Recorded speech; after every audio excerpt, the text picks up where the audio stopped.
क्यों?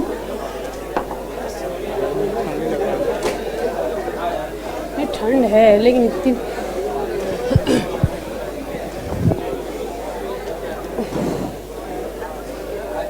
हाँ जी, very good afternoon. चलिए प्लीज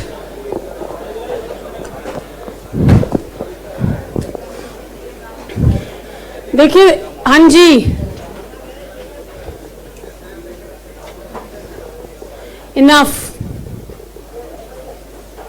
सबसे पहले तो मैं एक बात क्लैरिफाई कर दूं कि जिन भी बच्चों को अगर ये डाउट है कि मैडम तो अपना निकल गई 2 दिन घूमने हमारी क्लास कैंसिल करके, ठीक है? नहीं, मेरी कोई मेडिकल इमरजेंसी नहीं थी। My sister in law fail and she had a major injury in her left side of the head and her eardrum got completely damaged, so she has to get operated immediately. तो मुझे दोपहर में 1 बजे ये बात का पता चला है कि she has to get operated. That's why मुझे उसी वक्त निकलना पड़ा and I was not in the situation कि मैं इको क्लास में आके इस बात को बता पाऊँ। घर पास होने का ये एक सुख है कि I caught the train at 3:30 and I reached there around 7:30. She'll get discharged by today and she's doing well now. लेकिन किसी भी प्रकार से मेरी छुट्टी मनाने वाली स्थिति नहीं थी। चलिए, thank you, you being so nice if you understand these things. EIS यार देखो, सबसे पहले एक आपको ना मैं बहुत चीज आज एकदम खुली भाषा में एक बात क्लियर करती हूँ। जो भाषा आपको समझ में आती है उसमें, number 1, we are just the operating level of management here, ठीक है? We don't have the decision making rights. तीसरा, आप कोई भी चीज हमसे मत पूछा करो क्योंकि it feel so bad because we have no answer. Yes, exactly. आप कुछ भी हमें पूछते हैं और हमारे पास उस बात का कभी जवाब नहीं होता क्योंकि वी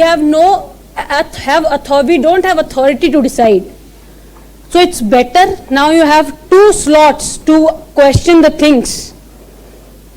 आराम से पूछो वहां पे, ये कब होगा, ये कैसे होगा, ये कितने बजे होगा, ये कितने दिन में होगा। He has the answer, we don't have the answer, at least I don't have the answer.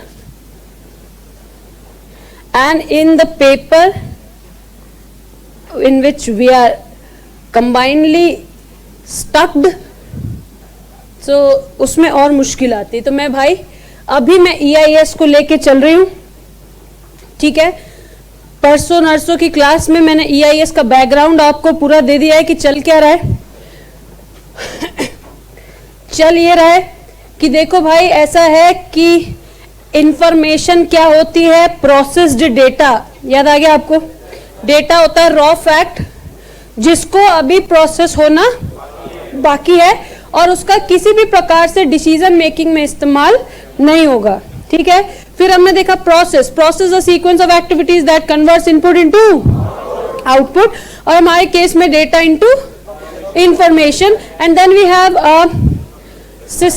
information system, that is a set of components working together to convert data into information, is known as information system. फिर हमने देखा EIS, enterprise information system, the set of elements required for the particular information by the particular segment of the organization, that is known as EIS. फिर chapter शुरू किया था business process. Business process is a set of interrelated activities performed by people or machines in order to achieve organizational objectives. There are three types of business process. They are operating, supporting and management. हमने देखा कि operating are related to the core functions or the main activities, जिसमें OTC देखा था हमने. OTC stands for order to cash, that is customer order, order fulfillment, delivery note, invoicing, collection and accounting, ठीक है। उसके बाद वी हेडेड टूवर्ड्स बीपीए, ठीक है, बिजनेस प्रोसेस ऑटोमेशन। मैंने आपको एक बात समझाने की कोशिश की, देखो बेटा ऑटोमेशन का मतलब विदाउट ह्यूमन एफर्ट्स नहीं होता है, विथ लेस ह्यूमन एफर्ट्स होता है। इसका मतलब अगर मैं किसी भी काम को कम से कम ह्यूमन एफर्ट्स से कर सकता हूं तो वो कहलाता है बिजनेस प्रोसेस ऑटोमेशन। यहाँ पे हमने एक डेफिनेशन लिखी थी, उसमें एक शब्द को जोर दिया, routine and regular. Routine and regular के पीछे जोर देने का मतलब था कि हम चाहते हैं कि उस तरीके के प्रोसेस को ऑटोमेट किए जाएं जो रोजमर्रा में हम इस्तेमाल करते हैं। फिर हमने सीटा देखा, दैट वाज ऑब्जेक्टिव्स। मैंने आपको इंटीग्रिटी और इंटीग्रेटेड दोनों में फर्क बताया कि इंटीग्रेटेड ने कहा मिला लो और इंटीग्रिटी ने कहा जैसा हमने छोड़ा था वैसा ही होना चाहिए या बिना मेरी मर्जी के कोई अनऑथराइज्ड चेंज उसमें ना हो। सीटा स्टैंड्स फॉर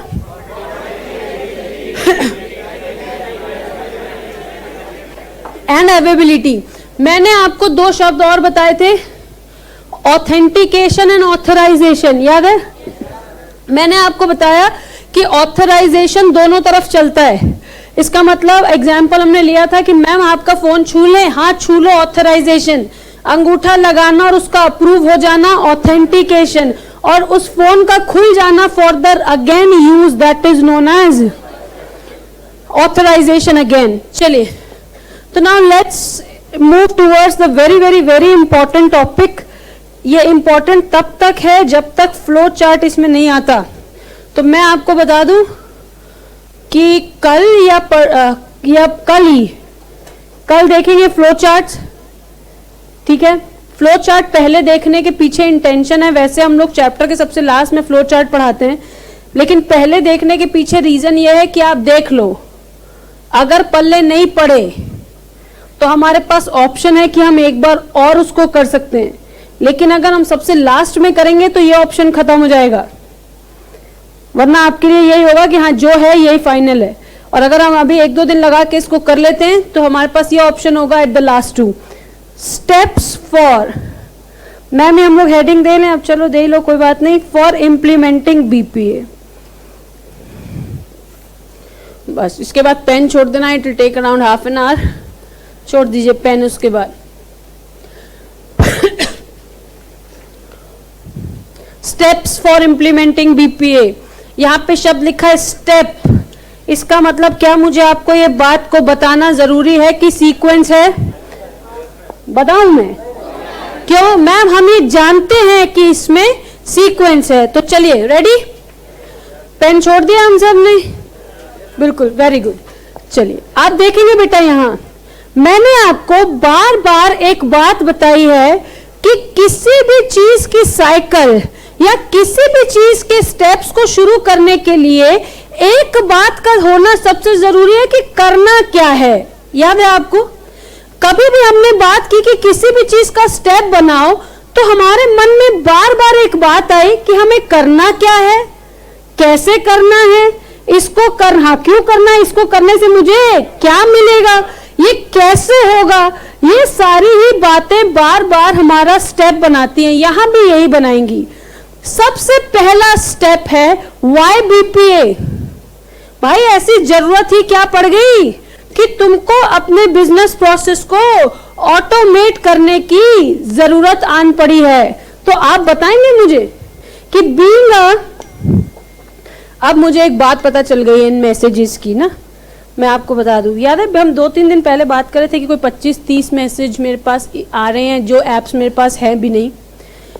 तो मुझे पता चला है कि एक ऐसा ऐप है, हाँ, जिसमें अगर आप, और ये मैं एक्चुअली बता रही हूँ, ऐसे मैसेजेस मेरे तभी आते हैं जब मैं इस क्लास में आती हूँ। हाँ, इट्स ट्रू। ऐसा कुछ ऐप है जिसमें अगर आपका नंबर डाल दिया जाए, वो सब इतना मुझे नहीं मालूम, मुझे बस मेरे भाई ने बताया कि ऐसा कोई ऐप है जिसमें अगर आपका नंबर डाल दिया जाए तो जबरदस्ती के OTPs खाली आपको भेजते हैं। अच्छा, हाँ, पता नहीं, दुनिया अर्बन क्लैप और पता नहीं, चलो कोई बात नहीं, ठीक है। अरे हो गया ना, हाँ, अब दूसरा बोल रहा है तूने भी मैम का नंबर डाला है। कोई बात नहीं, ठीक है, चलो। हाँ जी, बस सबसे पहला सवाल, मान लो अगर मैं हूं तो मैं अपने रेगुलर प्रोसेस को क्यों ऑटोमेट करना चाहूंगी। नंबर 1, मुझे किसी काम को करने में देर हो रही हो तो मैं चाहूंगी कि ऑटोमेटिक हो जाए, तो उस काम का समय मैं बचा लूं। दूसरा, आपके हिसाब से मैनुअल फंक्शंस में एरर ज्यादा होते होंगे या कंप्यूटराइज्ड में? मैनुअल। इसका मतलब जो मैं काम कर रहा हूं उसमें मैनुअल एरर्स थोड़े ज्यादा हैं। मैं कम काम ज्यादा समय में कर रहा हूं, तो ये इंक्लूसिव लिस्ट है, हम अपने माइंड से लिख सकते हैं कि YBPA स्टेप नंबर 1, YBPA। ठीक है मैम, यही स्टेप है। हाँ, स्टेप नंबर 1 YBPA। दूसरा, अब चुप रहना, दूसरा स्टेप कहता है कि देख लो, चेक कर लो, कहीं कोई नियम कानून मुझे इस प्रोसेस को ऑटोमेट करने से रोकता तो नहीं है। मान लो आपकी मम्मी है, मैनुअल चला रही है आपके ऊपर प्रोसेस, आप नहीं मान रहे हो, तो आपकी मम्मी कल को गन लेके खड़ी हो जाए। अब बोल, तू अगर नहीं मानेगा मैनुअली तो मेरे पास ऑटोमेटिक भी हल है, लेस एफर्ट्स में ज्यादा रिजल्ट। तो भाई नहीं, इसका मतलब कई सारे ऐसे प्रोसेस हैं जिनको लॉ परमिट नहीं करता कि भाई तुम बिजनेस इन प्रोसेस को ऑटोमेट नहीं कर सकते। इसके पीछे 2 कारण हो सकते हैं बेटा। एक तो हम चाहते हैं कि ज्यादा से ज्यादा लोग एम्प्लॉयड रहें, इसलिए भी गवर्नमेंट कई सारी चीजों को क्या करती है, रोक देती है कि नहीं, ये काम तो मैनुअली ही किए जाएंगे। नंबर 3, झांको अपने बिजनेस के अंदर और निकालो वो कौन कौन से प्रोसेस हैं जिनको आप ऑटोमेट करना चाहते हैं। अब यहां देखो, ये एक बास्केट है, जरा ध्यान से सुनना। ये क्या है? एक बास्केट है, इसका मुझे बनाना है बुके। यही लिखते हैं भाई, यही स्पेलिंग होती है। हाँ, ये क्या बनाना है दोस्त, ध्यान से सुनना है। इस बुके को बनाने में मुझे लगता है एक बास्केट, 10 फ्लावर्स, ठीक है, एंड 1 लेबर आवर। बोलो ठीक है? इसमें तो कोई बहुत आईटी नहीं है भाई, मैं सीधा कह रही हूं। अगर तुमको एक बुके बनाना है तो एक बुके में लगेगा 1 बास्केट, 10 फ्लावर और 1 लेबर आवर, मतलब 1 घंटा लगेगा उस बास्केट को बनाने में। मेरे पास अवेलेबल हैं 120 बास्केट, 1500 फ्लावर्स और 100 लेबर आवर्स। मैक्सिमम बास्केट कितनी बनेंगी बोलो? इसमें बहुत दिमाग लगा क्या? नहीं मैम, ये क्या आप टाइम पास कर रहे हो? अब एक बात सुनना, आपके पास ऐसी कौन सी चीज है जिसका वेस्टेज आप थोड़ा बहुत अफोर्ड कर सकते हैं? Ma'am flowers.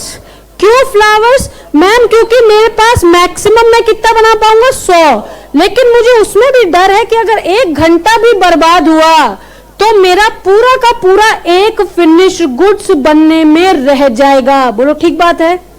ये तो आपका अपना है ना भाई कॉस्टिंग, कि भाई अगर मैंने 1 घंटा भी यहां बर्बाद कर दिया तो जो मेरा आउटपुट 100 फिनिश गुड्स का आना था वो 99 का आ सकता है। आप इनमें से कौन सा प्रोसेस है जिसके ऊपर सबसे कम एरर चाहते हो? Labour our. और आप ही ने तो अभी कहा कि मैनुअल में एरर के चांसेस ज्यादा होते हैं। बेटा ऐसे प्रोसेस जो लिमिटेड हैं और जिनकी सप्लाई बहुत ज्यादा नहीं अवेलेबल बढ़ाई जा सकती, उन एक्टिविटीज, उन रिसोर्सेज, उन प्रोसेस को कहते हैं बॉटलनेक। क्या कहते हैं? आपने देखा है कि किसी भी बॉटल में सबसे सकरा हिस्सा उसकी गर्दन होती है। बॉटलनेक का मतलब होता है ऐसी चीजें जिनकी अवेलेबिलिटी ऑलरेडी कम है दूसरों से और जिनको बहुत इजीली बढ़ाया नहीं जा सकता, उस प्रोसेस, उस एक्टिविटी, उस रिसोर्स को कहते हैं बॉटलनेक। बोलो ठीक है। तो मैम इसका यहां से मतलब क्या है? तो बेटा बीइंग अ बिजनेस मैं उन प्रोसेस को ढूंढूंगा जो बॉटलनेक है। क्यों? क्योंकि मैं इनमें और एरर किसी भी प्रकार से अफोर्ड नहीं कर सकता। इसका मतलब जब मुझे उन प्रोसेस को ढूंढना होगा जो मुझे ऑटोमेट करना है, उसमें सबसे पहला प्रोसेस कौन सा होगा? Bottleneck process. क्यों? क्योंकि वो कम समय में ज्यादा काम करेगा और दूसरा उसमें एरर के चांसेस भी कम से कम होंगे। 3 स्टेप। Step number 1 YBPA। दूसरा, कहीं कोई, ऐसे ही याद करो अभी, कहीं कोई नियम कानून ऐसा करने से रोकता तो नहीं है। तीसरा, वो कौन से प्रोसेस हैं जिनको आप ऑटोमेट करना चाहते हैं? तो वो कौन से प्रोसेस होंगे भाई? बॉटलनेक और कोर प्रोसेस होंगे, जो कोर है, क्रिटिकल हैं और जिनकी अवेलेबिलिटी बहुत ज्यादा नहीं है। चौथा, अगर ऐसा हो जाएगा तो आपको क्या हासिल होगा? दैट इज, और हमें पता ऑब्जेक्टिव्स मस्ट बी, याद है ना लास्ट क्या है? Smart, specific, measurable, attainable, related to vision and mission and timely और टाइम बाउंड। ये क्या है? अचीवेबल। यहां पे हमने लिखा रेलेवेंट। रेलेवेंट का मतलब वहां पे लिखा था specifically related to vision and mission. यहां पे क्या लिखा? वही सेम बात कि दैट मस्ट बी रेलेवेंट। इसका मतलब आप क्या हासिल करना चाहते हैं वो आपके दिमाग में क्लियर होना चाहिए। जो आप हासिल करना चाहते हैं उस बेनिफिट को आप मेजर कर सकें, वो रियलिस्टिक हो। रियलिस्टिक का मतलब जिसको हम एफर्ट डाल के हासिल कर सकें, वो वही हो जो मुझे एक्चुअली चाहिए, उसी तरफ बढ़ूं जहां मेरा विजन मुझे लेके जाता है। और लास्ट इज, हमें पता है कि सीए बनना है तो एक समय के अंदर ही बनना है, उसके बाद बनने से ज्यादा कोई खास फायदा नहीं मिलेगा। 4 स्टेप्स। पहला YBPA, कहीं कोई नियम कानून ऐसा करने से रोकता तो नहीं है। दूसरा, कौन से ऐसे प्रोसेस हैं जिनको मुझे ऑटोमेट करना है। चौथा, उनको ऑटोमेट करने से आपके क्या ऑब्जेक्टिव्स पूरे होंगे। लेकिन हमें बताया गया कि कोई भी ऑब्जेक्टिव बनाने से पहले याद रखना कि ऑब्जेक्टिव होने चाहिए, ऑब्जेक्टिव क्लियर होने चाहिए, उनका बेनिफिट मेजरेबल होना चाहिए, वो रियलिस्टिक होने चाहिए, जो चाहिए उसी से रिलेटेड होने चाहिए और टाइम बाउंड होने चाहिए। अब एक बात ध्यान से सुनना, क्या आप और मैं बहुत ज्यादा टेक्निकल पर्सन है? नहीं। मोबाइल को चला लेना या लैपटॉप चला लेना टेक्निकल पर्सन नहीं कहलाता। यहां पे मुझे क्या करना है? अपने पूरे प्रोसेस को ऑटोमेट करना है। इसका मतलब कल को जो काम मैनुअल लोग कर रहे थे, अब उस काम को मशीनें करेंगी। यही तो बात है। तो अगर उन काम को मशीनें करेंगी तो नई मशीन्स लानी होगी। कौन सा काम कौन सी मशीन करेगी और वो मशीन कैसे काम करेगी, ये सब का नॉलेज मुझे होना चाहिए। लेकिन भाई हम तो कम पढ़े लिखे लोग हैं, हमें नहीं मालूम, लेकिन हमें क्या चाहिए? बीपीए। तो क्या आपको लगता है कि ऐसे लोग कोई मार्केट में होंगे जो इसकी सलाह मुझे दे सके? यस। मुझे हायर करना है एक कंसल्टेंट। कौन सा कंसल्टेंट? BPA consultant. और उस बीपीए कंसल्टेंट से मुझे 3 सवाल पूछने हैं, सिंपल 3 सवाल। भाई बीपीए कंसल्टेंट, क्या तुम्हें बीपीए कंसल्टेंट के बारे में एक्सपीरियंस है? तो वो क्या जवाब दे सकता है? हाँ या ना? हाँ, I am very experience enough, मैं 5 साल से लोगों को बीपीए की कंसल्टेंसी दे रहा हूं। हाँ, वो छोड़ो, तुम्हें मेरी ही फील्ड की कंसल्टेंसी का एक्सपीरियंस है या नहीं? अब अगर मैं कहूं मुझे 6 साल से पढ़ाने का एक्सपीरियंस है, अब मुझे कोई कहे तो केमिस्ट्री पढ़ा दो, पढ़ाने तो आता है, लेकिन भाई मुझे एक्सपीरियंस है, लेकिन उस फील्ड का एक्सपीरियंस नहीं है जिसको तुम ढूंढ रहे हो। तो बीपीए कंसल्टेंट से दो बातें, भाई बीपीए कंसल्टेंट, तुमको बीपीए कंसल्टेंसी देनी आती है? हाँ आती है। वो नहीं, मेरी ही वाली फील्ड की कंसल्टेंसी देनी आती है या नहीं? अगर अंग्रेजी में सुनना चाहते हैं, is the consultant experience enough, और do the consultant have the experience regarding the particular BPA consultancy, मतलब मेरे ही जैसी बिजनेस के लिए उसमें अक्ल है या नहीं? और तीसरा, क्या भाई तुमको पूरी नॉलेज हार्डवेयर और सॉफ्टवेयर की है जो मेरे बिजनेस में लगने वाले हैं? 5 बातें। पहली, वाई बीपीए, कहीं कोई नियम कानून ऐसा करने से रोकता तो नहीं है? तीसरा, वो कौन से प्रोसेस हैं जो मुझे ऑटोमेट करने हैं? वो कौन से हैं? बॉटलनेक प्रोसेस, दैट इज जो कोर हैं, जहां से ज्यादा फायदा मिल रहा है। चौथा, objectives, and objectives must be specific, measurable, attainable, relevant and timely. ठीक है, उसके बाद हायर बीपीए कंसल्टेंट और उससे पूछो 3 सवाल। Do you have the knowledge regarding the my business, and are you capable enough to guide about the relevant hardware and softwares. उसके बाद अब ये सब में क्या लगेगा बेटा? पैसा, और पैसे की चाहिए हमें आरओआई। आरओआई क्या है? जितना पैसा हम लगाएंगे उसका कितना एक्सपेक्टेड रिटर्न मुझे मिलेगा। तो एक बात बताई गई, इन्होंने कहा देखो कि सिर्फ रेवेन्यू कमाना ही आरओआई नहीं होता।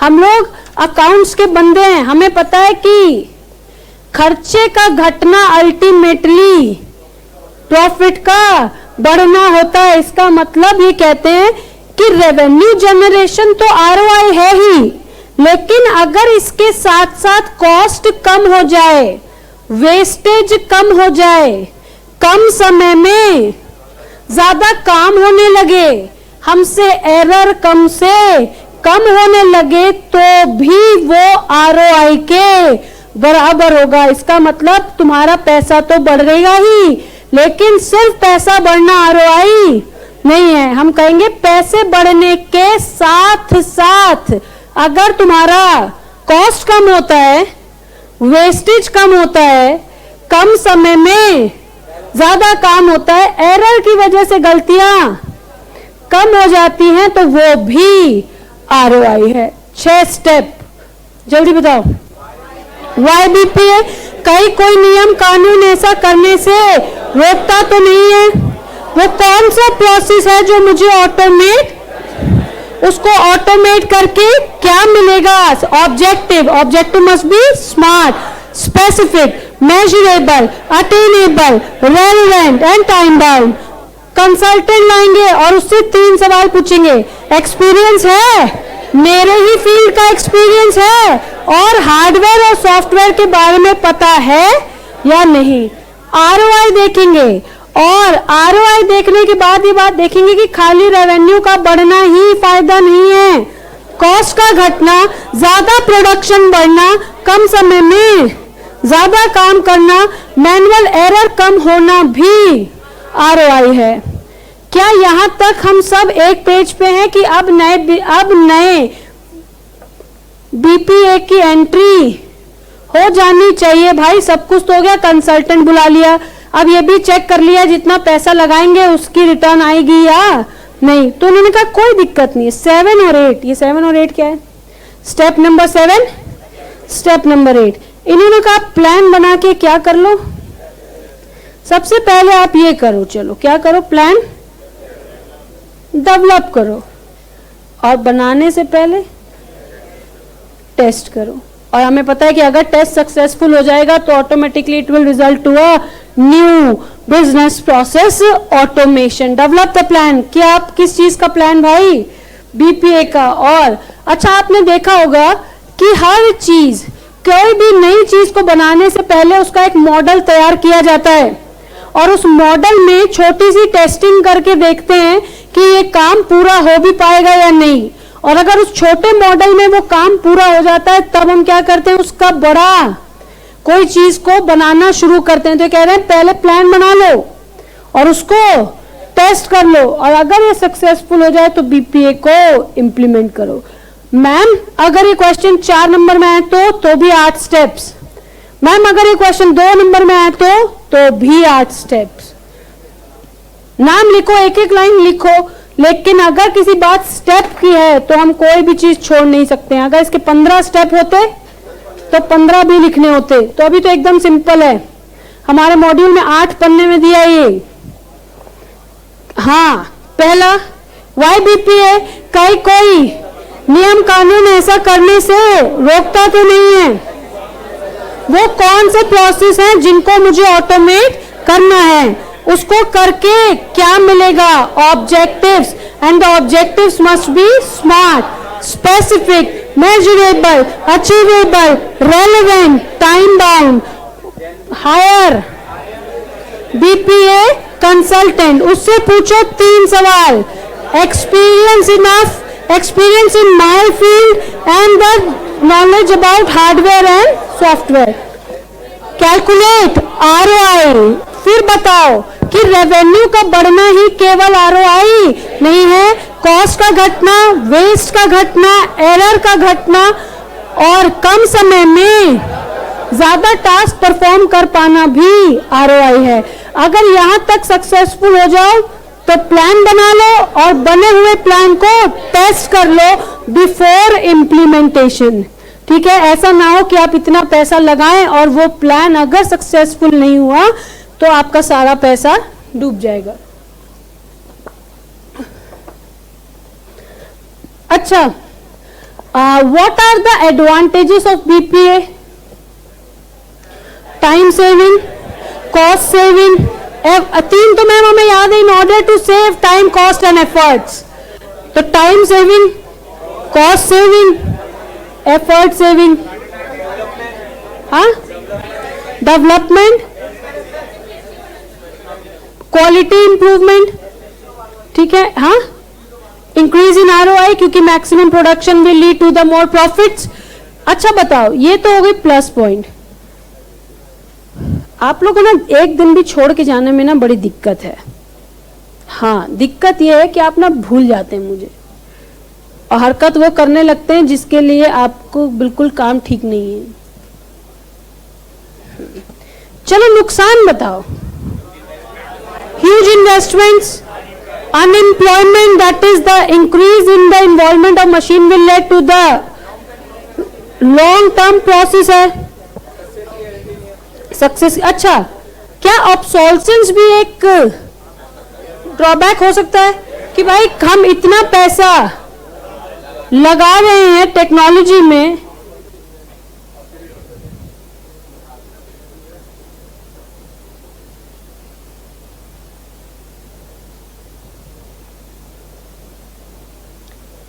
देखो मैं अभी भी याद दिला दूं अगर तुम मुझे भूल गए हो, मैं वही सड़ी शक्ल वाली जिसको तुम ऐसे देखते हो। हाँ बिल्कुल, हाँ, मुझे कहीं कोई परेशानी नहीं है क्योंकि मेरी शक्ल कितनी भी सड़ी तुमसे तो ठीक ही है। ठीक है, दूसरी बात, दूसरी बात कि आपके पास अभी भी ऑप्शन था 2:30 बजे। Any sort of thing you feel like आलस आफ्टर टेकिंग योर लंच, आप मत बैठिए, क्योंकि मैं आपको बता रही हूं कि अब जो कल से हम लोग करने वाले हैं EIS में, आज भी ये क्वेश्चन बहुत ज्यादा इंपॉर्टेंट है, व्हाट आर द स्टेप्स, और 5 नंबर के लिए कंटेंट भी सफिशिएंट है। तो ये और एक बात, इस अभी ऐसे में तो बड़ा मजा आता था ना मॉड्यूल खोल के पढ़ने में, जाना और आज घर में जाके पढ़ लेना जो आज पढ़ाया मैंने सिर्फ, और उसके बाद तुमसे लगे ना अरे ये तो हो जाएगा, उसके बाद तुम बात करेंगे नहीं, उसके बाद तुम ही बात करने लायक नहीं रहोगे, छोड़ो। तो उसके बाद आपने कहा मैम रिस्क है ऑब्सोल्सेंस का कि भाई इतना पैसा लगा के मशीन लाओ, पता चले 6 महीने में कंपनी ने ये मशीन बनानी बंद कर दी और हम स्पेयर पार्ट ढूंढने जाएंगे तो स्पेयर पार्ट भी नहीं मिलेंगे।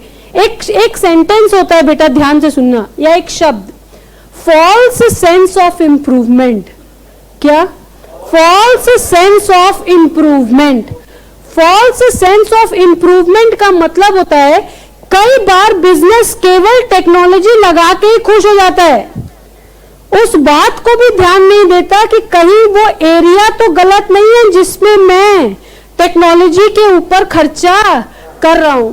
तो this is known as false sense of improvement. मतलब मुझे सिर्फ पैसा, कई बार हम क्या करते हैं, पैसा लगा दे, बड़े खुश हैं, लेकिन उसके ऊपर ध्यान नहीं दे रहे हैं। इसका मतलब अगर आप टेक्नोलॉजी लगाओगे तो make sure that the technology is being controlled. हम आगे के चैप्टर्स में देखेंगे देयर आर मेनी ड्रॉबैक्स कि अगर टेक्नोलॉजी है और उसके ऊपर कंट्रोल नहीं है तो हमें क्या क्या नुकसान हो सकते हैं। तो 3 बातें हो गई, पहला स्टेप्स, दूसरा उसके एडवांटेजेस और तीसरा डिसएडवांटेजेस। तो यहां लिखते हैं, then will move for risk and types of risk and then will C.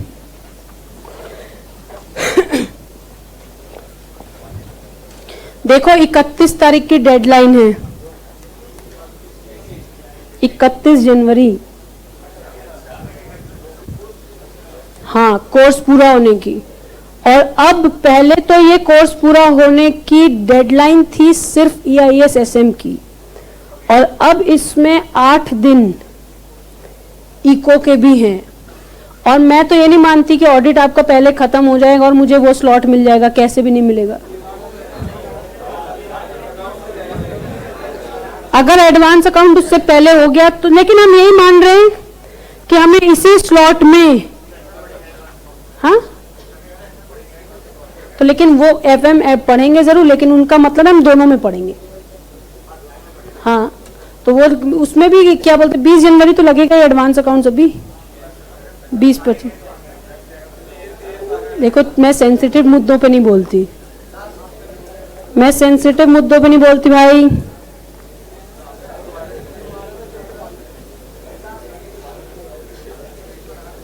Steps for implementing BPA। क्या आप चाहते हैं कि हम इसको लिखे, क्यों वाई BPA और ये वाली बात? चलो फिर लिखो फटाफट, बिना एकदम हिंदी, इंग्लिश, उर्दू, इंग्लिश जो आपको आती हो, ठीक है।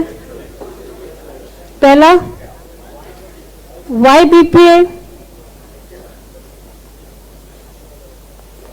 कहीं कोई लॉ इसे क्या नहीं करता, रोकता तो नहीं।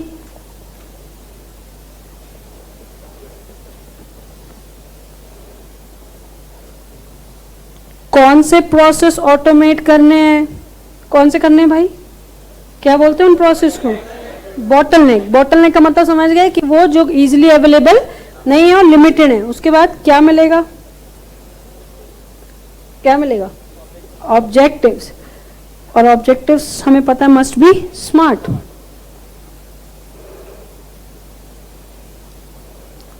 हायर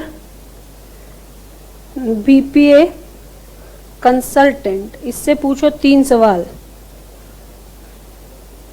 नॉलेज है, ये सवाल है इसलिए क्वेश्चन मार्क। नॉलेज है,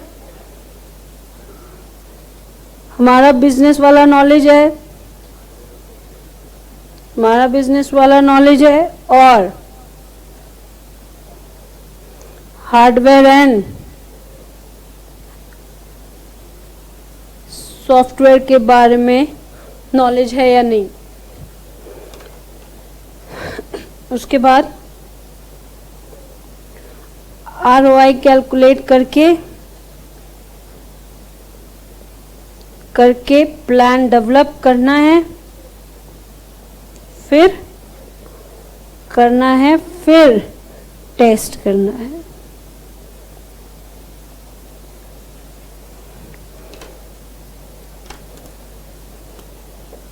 One, 2, 3, 4, 5, 6, 7, 8.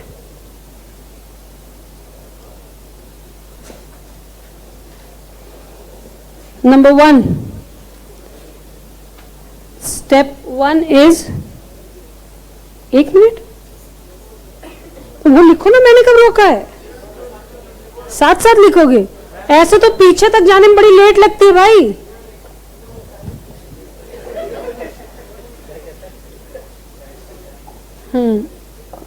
चाइनीज टीवी लगाई ना हमने, तो वहां तक जाते आते कई बार टाइम लग जाता है। It shows the needs for the business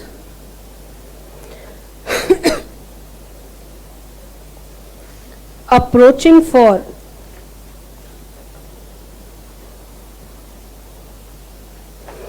automation of the routine and regular business process.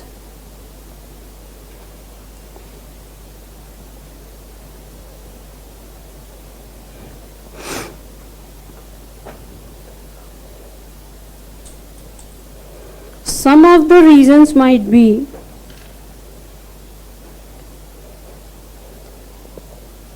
A is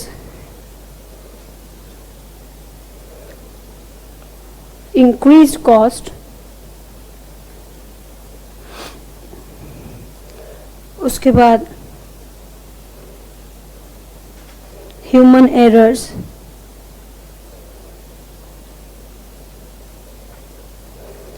less tasks in high period of time,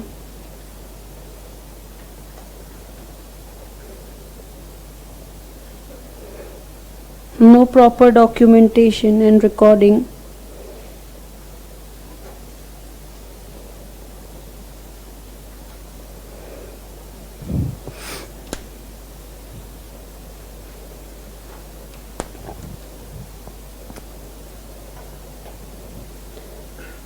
step 2, कहीं कोई नियम कानून ऐसा करने से रोकता तो नहीं है, तो उसको चेक कर लो। Document the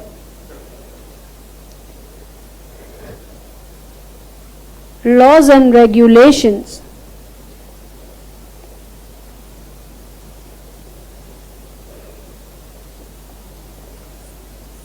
regarding BPA.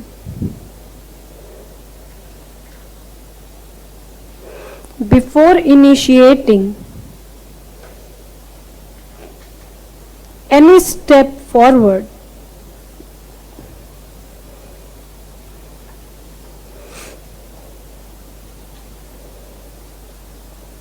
the business must be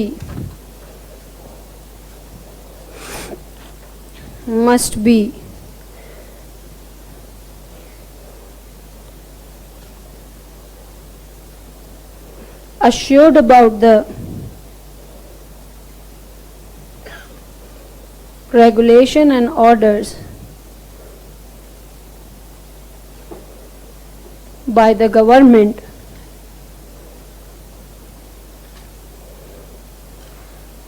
related to the process automation.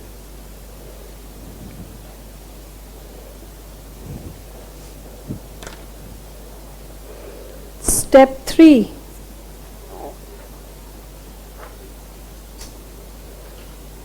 document the processes which needs to get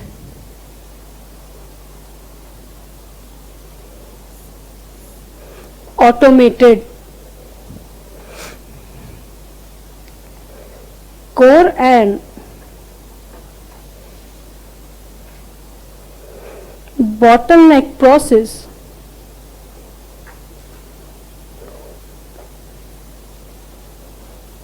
must be identified in order to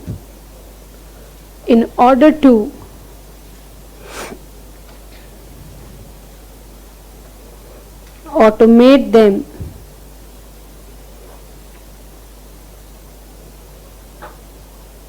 to receive maximum benefits.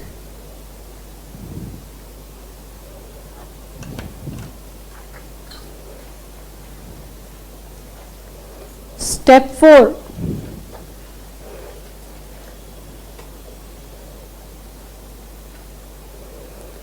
defines the objectives to be achieved.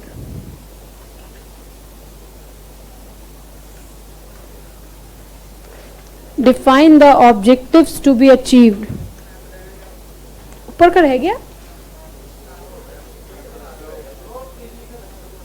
अच्छा, 2 दिन में बदल, आप पहले जैसे नहीं रहे, है ना। अबे तेरे से फिर भी बहुत अच्छी है, मेरी आ रही पहले से बेकार। अरे आज ना एक्चुअली सर ने थोड़ी टेंशन दे दी यार।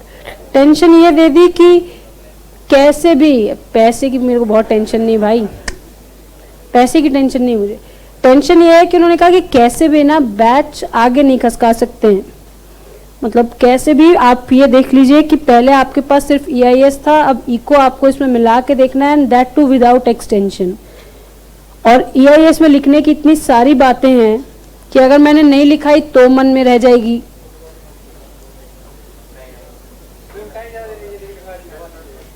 फोटोकॉपी नोट्स दे के देखे हैं भाई, ऐसा नहीं है, करें कोशिश। लेकिन दिक्कत क्या होती है, फिर किताब और उन नोट्स में कोई अंतर नहीं होता है। अगर आप लिखते हैं तो एक बार कम से कम आपको अपनी राइटिंग का बाद में ज्यादा फायदा मिलता है। ओवर टाइम करना पड़ेगा भाई हम लोग को, और कोई ऑप्शन नहीं। Define the objectives to be achieve. इतना मेरे से ओवर टाइम नहीं होगा भाई।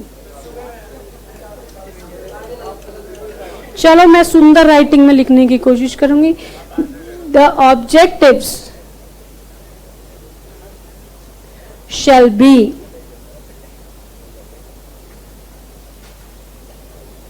स्मार्ट। अब हटा दो ऊपर वाली sheet.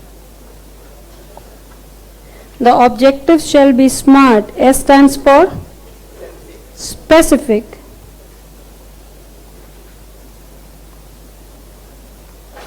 the objective shall be, हमें पता है कि specific and clear. M is measurable.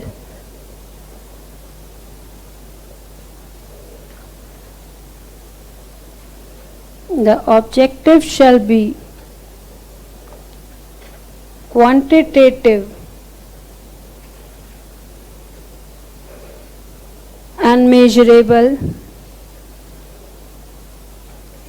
A is attainable का मतलब होता है achievable.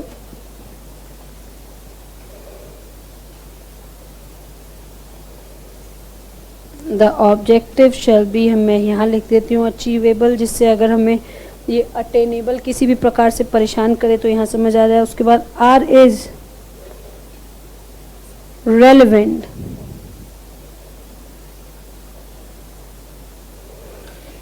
The objectives must be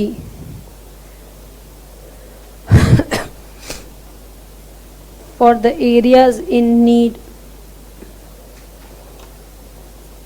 and T stands for timely.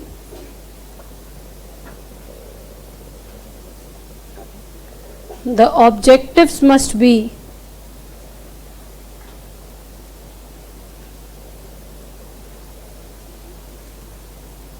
time bound.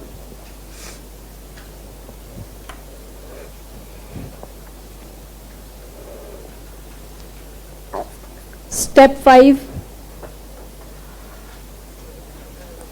Hire a competent, क्या? तो वो आपको देखना है बेटा कि आप कौन सा कंटेंट इसमें से शेल्फ करोगे। आप ये चीजें शेल्फ करोगे पूरी की पूरी। आप उनको सिर्फ ये बताओगे कि मुझे ये देखना है कि the things which I want to achieve that must be clear and related to that matter. आपको ये पूरा बताने की जरूरत नहीं है कि एस क्या स्टैंड करता है, एम की। यहाँ पे हम इसलिए पूरी बात लिख रहे हैं कि मान लो सवाल आ जाए, explain the step 4 that define the objectives, तब हम क्या करेंगे। हायर अ, बस मुंह नहीं चलाओ। Hire a competent BPA consultant before finalising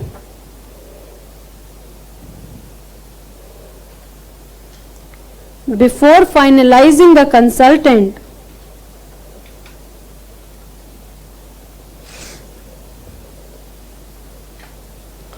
He must be asked a few questions. Few questions like A.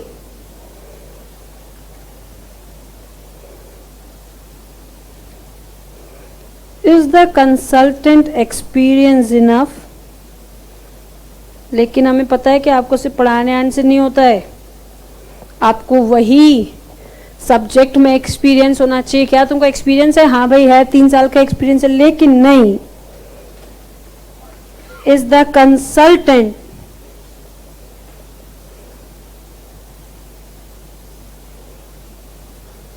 have the experience in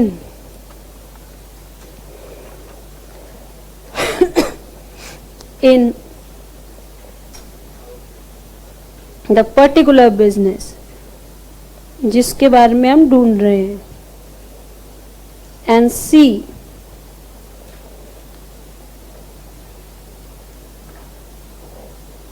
is he competent enough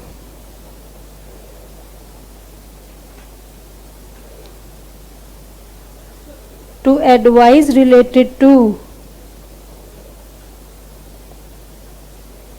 hardware and software.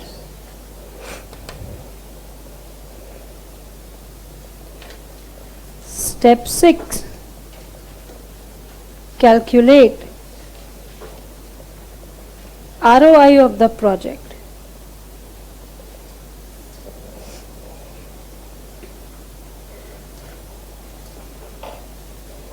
Apart from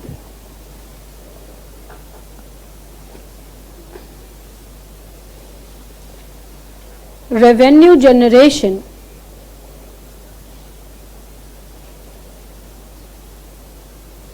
cost reduction,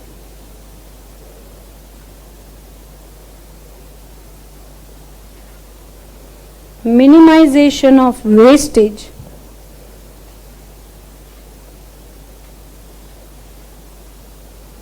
handling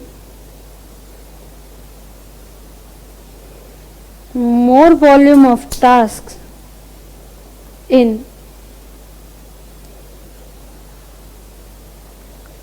lesser period of time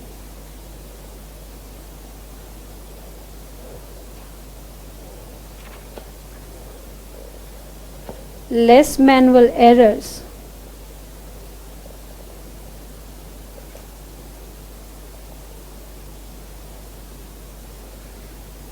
proper documentation,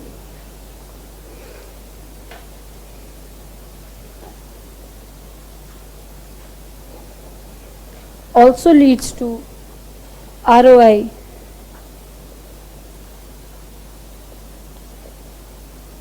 Which has to be considered for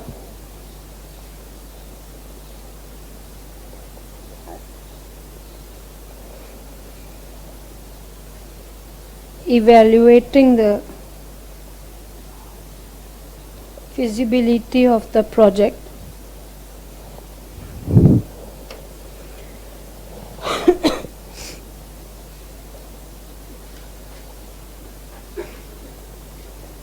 Step 7, develop the plan.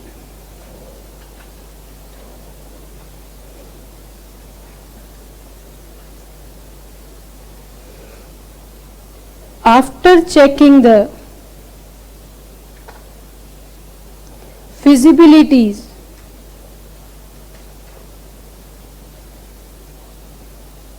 in all the areas,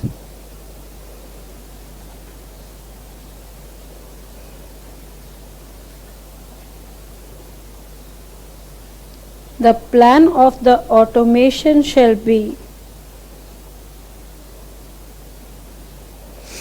ऊपर वाली sheet बची किसी की?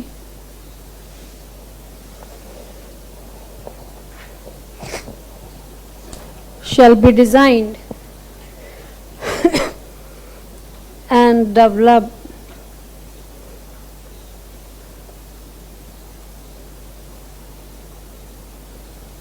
The prototype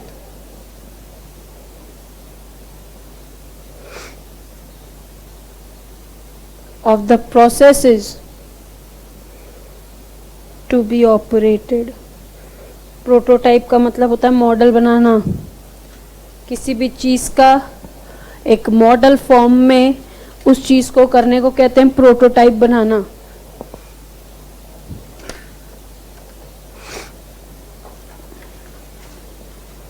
Step 8. Step 8. Test the plan.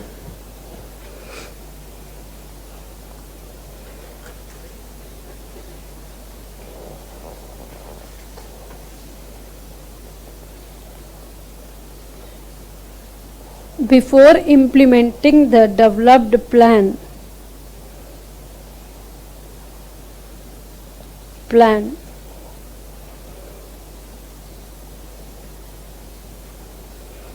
it must be checked and tested thoroughly.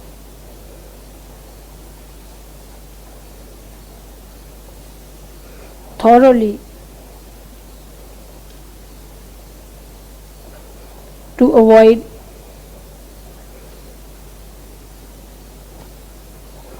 any disturbances and drawbacks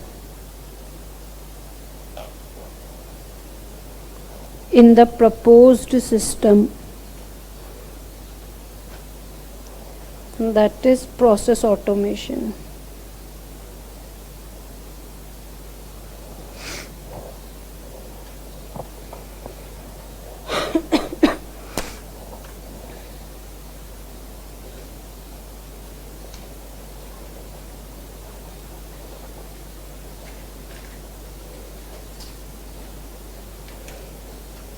Advantages and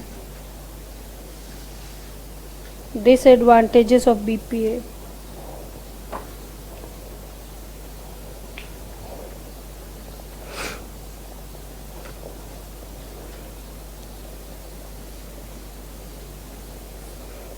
Advantages,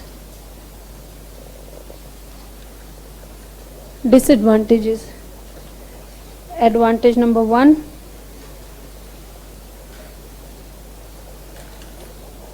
एक बात को सुनेंगे ध्यान से, मैं यहाँ पे सिर्फ कोर वर्ड्स लिख रही हूँ, सेंटेंस आपको बनाना है.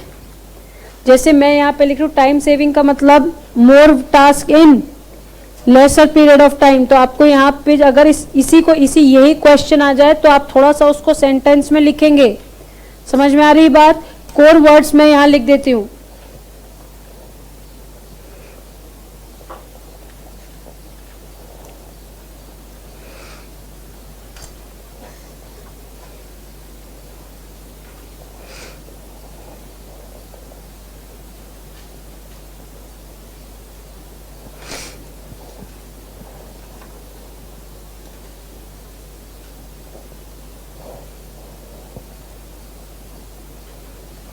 कॉस्ट सेविंग, यहाँ पे कौन सी कॉस्ट बच रही है भाई? 2 कॉस्ट बच रही है. एक क्या बच रहा है? Cost per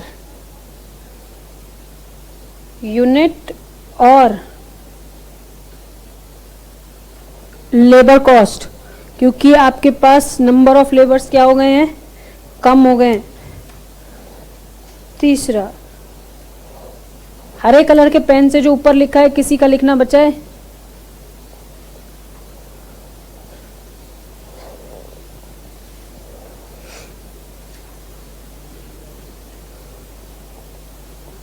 Releasing of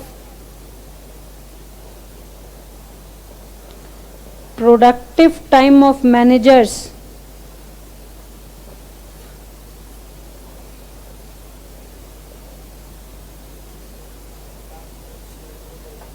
cost per unit बचता है और लेबर कॉस्ट बचती है. They can indulge in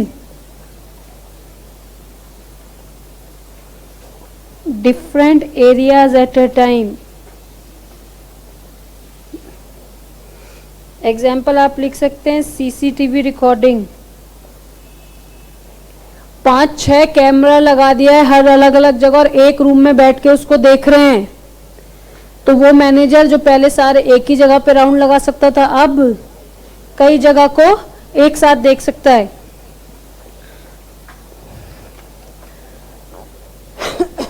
number 4 is quality improvement.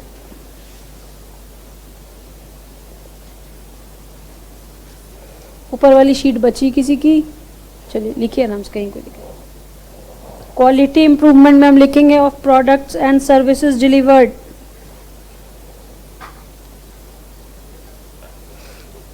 हो गया बेटा? Products and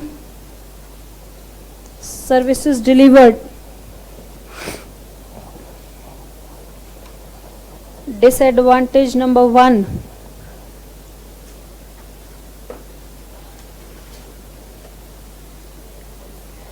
risk to jobs, जिसको एक शब्द में क्या कहेंगे? Unemployment. Number 2,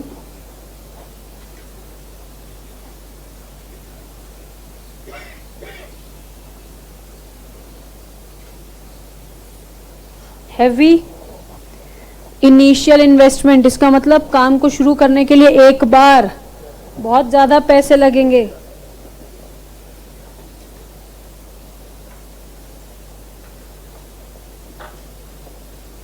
cost of hardware and software.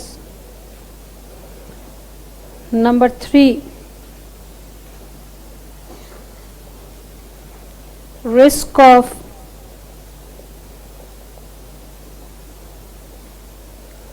Technology changes and technology failure.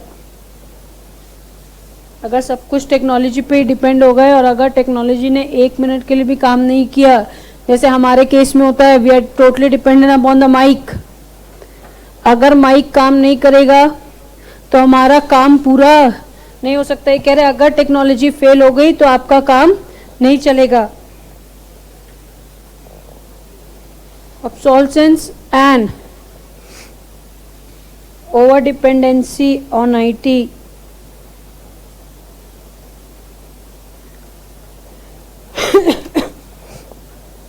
Number 4, मैंने आपको एक बात बताई,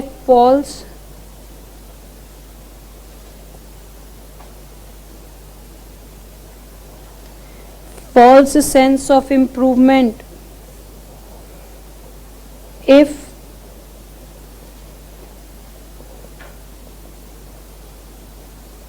the process are faulty, there is no use of automation।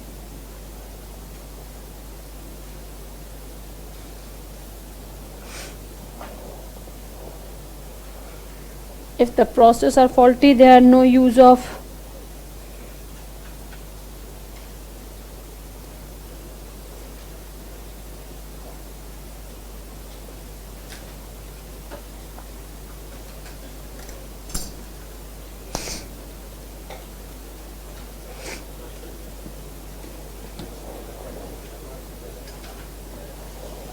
बेटा प्लीज जो लिख चुके हैं वो मुंह तो कैसे भी मत चलाओ प्लीज।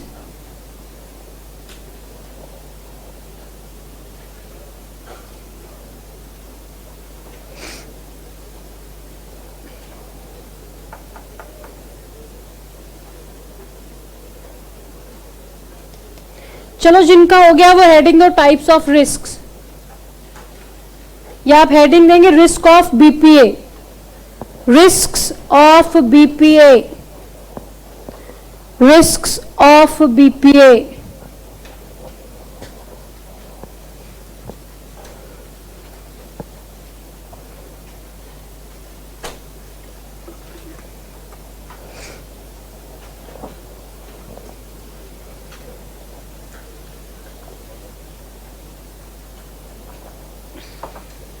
Risks of BPA.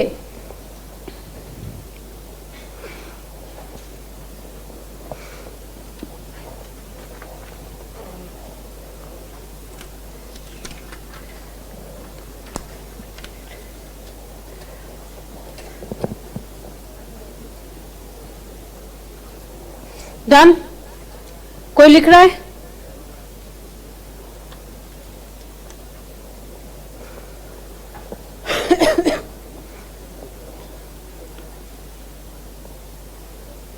आठ स्टेप्स YBPA, कहीं कोई लॉ रेगुलेशन ऐसा करने से रोकता तो नहीं है? चेक कर लो वो कौन से प्रोसेस है जो हमें ऑटोमेट करने हैं, उसको करने से क्या ऑब्जेक्टिव्स मिलेंगे। And the objectives must be smart, specific, measurable, attainable, relevant and time bound.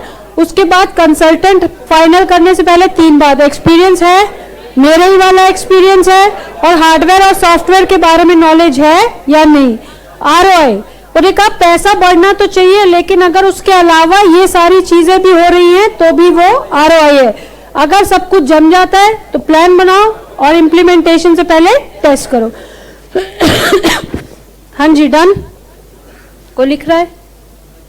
चलो, इसको पढ़ने की कोशिश नहीं करना है, कोई जबरदस्ती का शब्द नहीं है। मैंने लिखा अलग अलग SFRRO, ठीक है, ये कोई शब्द नहीं है। मैंने यहाँ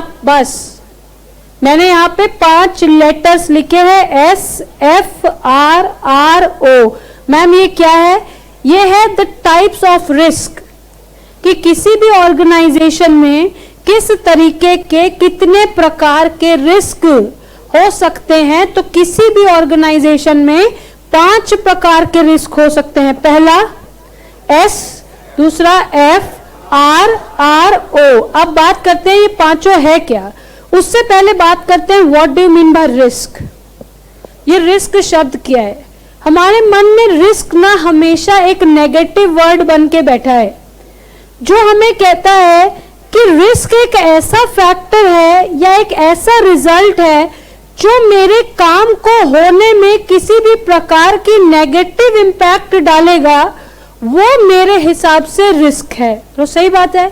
इसका मतलब हम कहते हैं अरे यार इस काम को पूरा होने में रिस्क है, इसका मतलब हम उस रिस्क को एक नेगेटिव इंपैक्ट की नजर से देखते हैं और हम कहते हैं कि risk are the negative impact on the organisation that may arise in future. भाई हो भी सकता है, नहीं भी हो सकता, लेकिन अगर हुआ तो जहां तक वो हमारे लिए एक नेगेटिव इंपैक्ट लेके आएगा।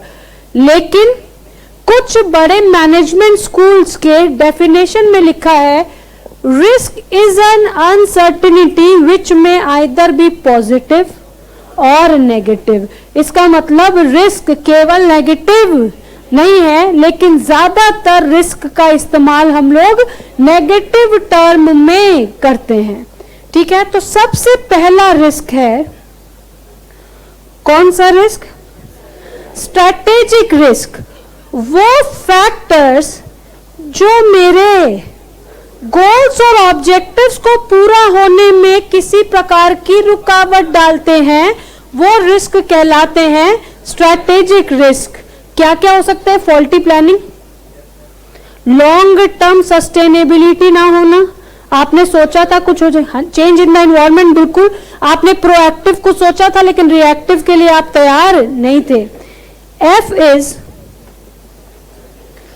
Financial risk. फाइनेंशियल रिस्क क्या कहता है कि भाई वो रिस्क जो मेरी फाइनेंशियल पोजीशन को सीधा सीधा अफेक्ट करे, दैट इज द ROI।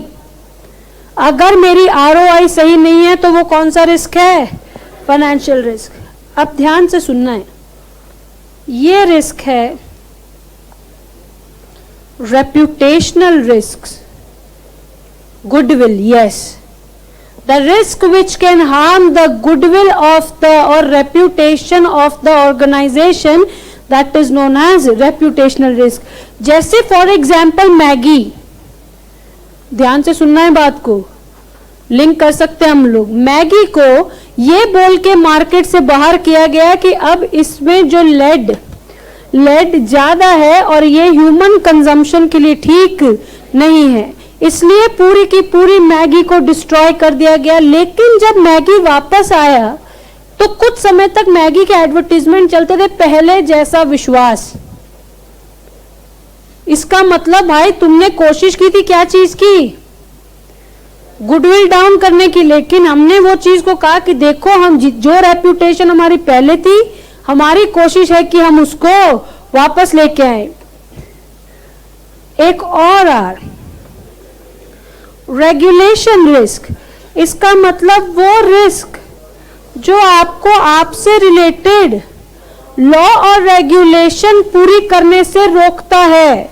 जैसे मान लो आप में से कुछ बच्चों ने जीएसटी पूरा कंप्लीट पढ़ लिया है।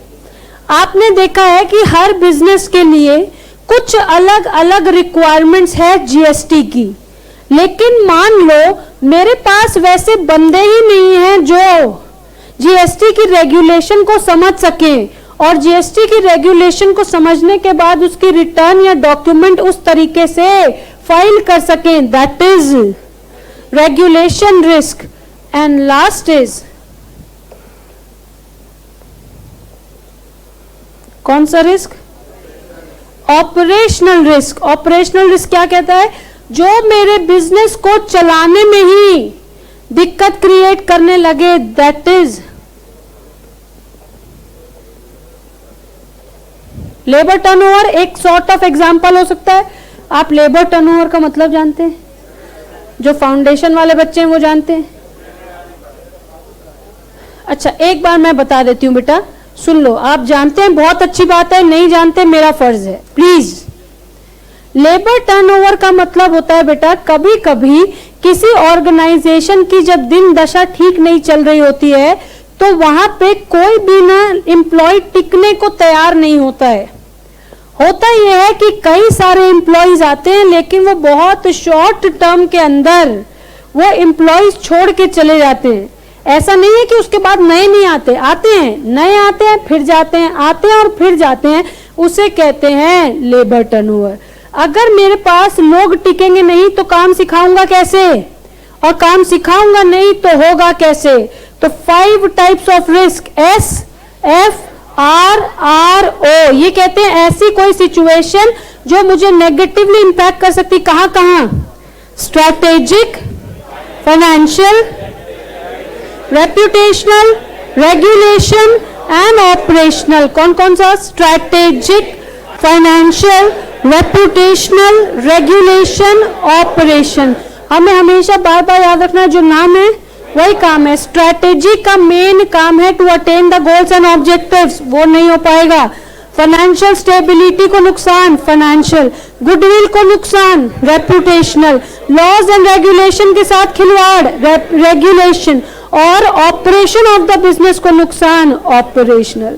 बोलो ठीक है। अब यहां देखेंगे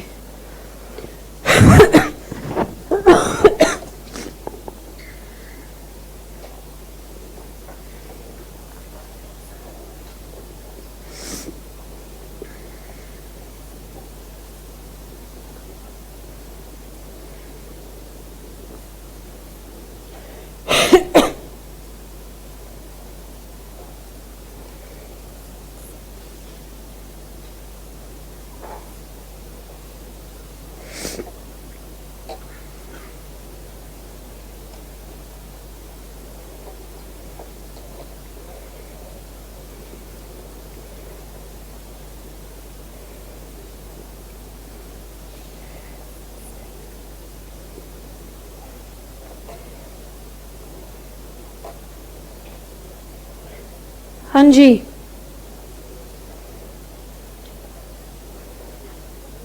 यहां देखेंगे मैंने कुछ अजीब सा दिखने वाला यहां पे एक डायग्राम बनाया है बेटा। यहां देखेंगे प्लीज। मैंने यहां पे 5 डब्बे बनाए हैं और कुछ एरोज को कहीं के बाद कहीं कनेक्ट करने की कोशिश की है, और एक ऐसी बात है जो दोनों जगह सेम लिखी है लेकिन उसको डब्बे में नहीं डाला है। ठीक है, अब ध्यान से देखना है बेटा। आप देख रहे हैं कि हमने स्टोरेज को 1, 2 और 3 जगह से कनेक्ट किया है। 4, चलो ठीक है। यहां देखना, आप सुनना है बेटा बात को ध्यान से। किसी भी डेटा की प्रोसेसिंग होने के लिए, आप इसको अब एक बार हटा दो, सुनो ध्यान से। जब भी कोई यूजर कौन है? आप और मैं।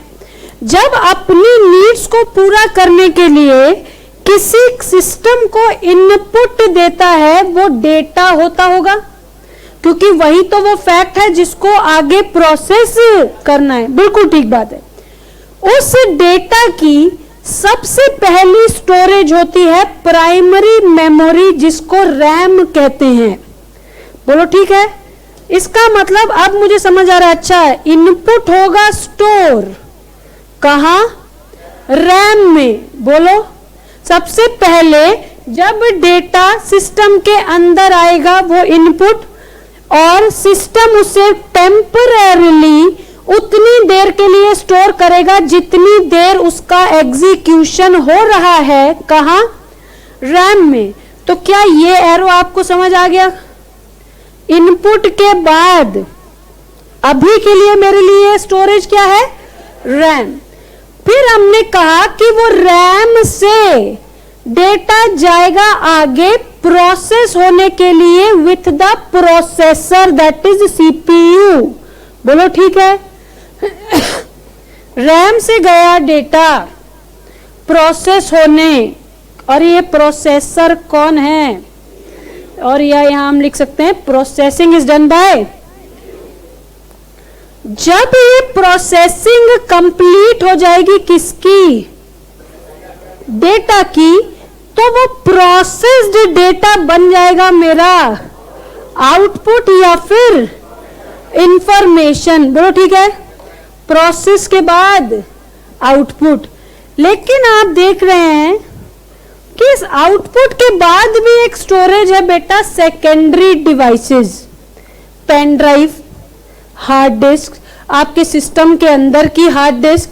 ये क्या कह रही है? जो रिजल्ट आया है वो भी तो कहीं ना कहीं स्टोर करना है कि नहीं? आपकी जो फाइल है, आप कहते हो I want to save that file, तो आपका सिस्टम पूछता है कहां सेव कर दूं?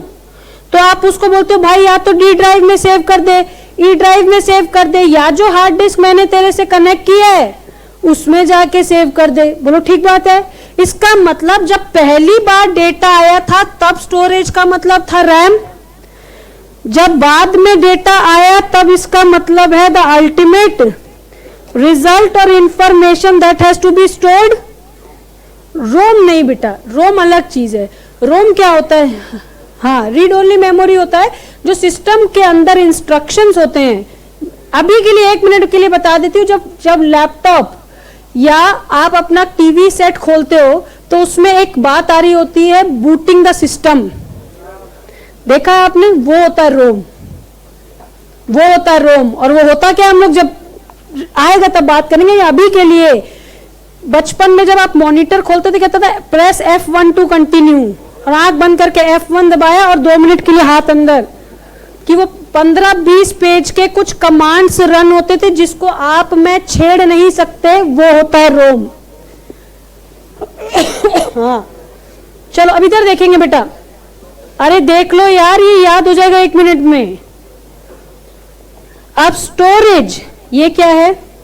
Infrastructure that is components of the system, that is hardware, software. कौन कौन से फिजिकल डिवाइसेस आपने यूज किए हैं? आपको कौन कौन सा शब्द याद हो गया?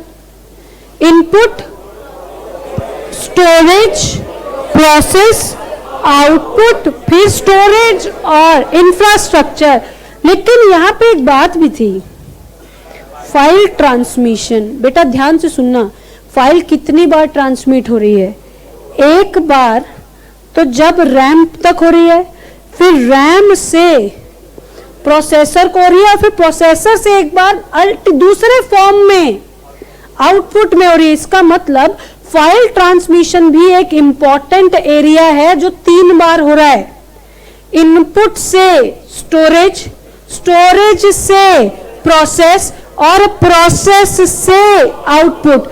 यहां पे आके फॉर्म का मोड और फॉर्मेट बदल जाएगा। बदलेगा या नहीं?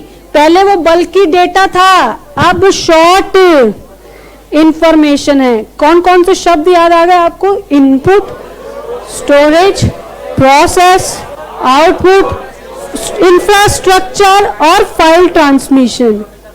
ठीक है।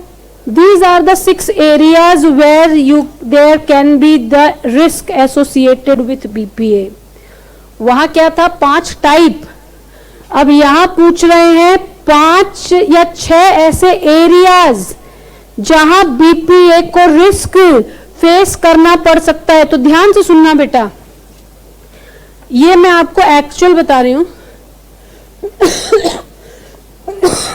मेरे कजन के पास ना OnePlus 6T फोन है जिसमें फेस रिकॉग्निशन है, and you won't believe that, आपको लगेगा मैं खाली फेंका ही कर रही हूँ। मेरा भाई और जो मेरा मामा जी का बेटा है, कजन, मेरा रियल ब्रदर और वो cousin, they almost look like same. I don't, हाँ सच में, मैं वो और हम तीनों ही, और वो दोनों का फेस रिकॉग्निशन वो अलाउ करता है। सीरियसली, मतलब चाहे प्रिंस देखे तो भी फोन खुलता है, रोहन देखे तो भी फोन खुलता है। हाँ एक्चुअली फोन में नहीं, और आंख ऐसे करेगा तो नहीं खुलेगा, दोनों आंख ऐसे करेंगे तो खुल जाता है। तो इसका मतलब ध्यान से सुनना, प्रिंस के फोन के साथ रोहन आसानी से, और वो करता है, बदतमीज है वो। उसने इंस्टाग्राम पे पता नहीं ऐसे इतने लोगों को प्रिंस के नाम से फॉलो रिक्वेस्ट भेजी है। क्या इनपुट अगर आपका स्ट्रिक्ट नहीं है तो गलत यूजर भी सिस्टम को यूज कर सकता है। दूसरा, आपकी स्टोरेज कैसी होनी चाहिए भाई? सफिशिएंट होनी चाहिए। आज के दिन आप कोई भी नया मोबाइल खरीदने जाते हैं तो आपका पहला सवाल होता है रैम कितनी है, दूसरा उसकी इंटरनल स्टोरेज कितनी है। इसका मतलब स्टोरेज मस्ट बी सफिशिएंट। वो कहते हैं कि क्या रिस्क हो सकता है भाई? हो सकता है कि उस सिस्टम के पास उतनी स्टोरेज ही ना हो कि वो उतने बड़े काम को एग्जीक्यूट कर सके। Processing must be done as required. Output must only be provided to the authorized users.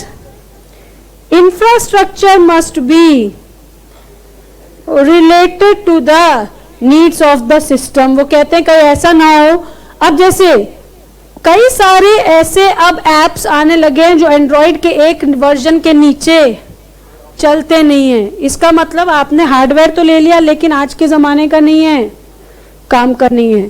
तो व्हाट आर द 6 एरियाज जहां पे बीपीए अफेक्ट हो सकता है? Input, storage, process, output, infrastructure, file transmission.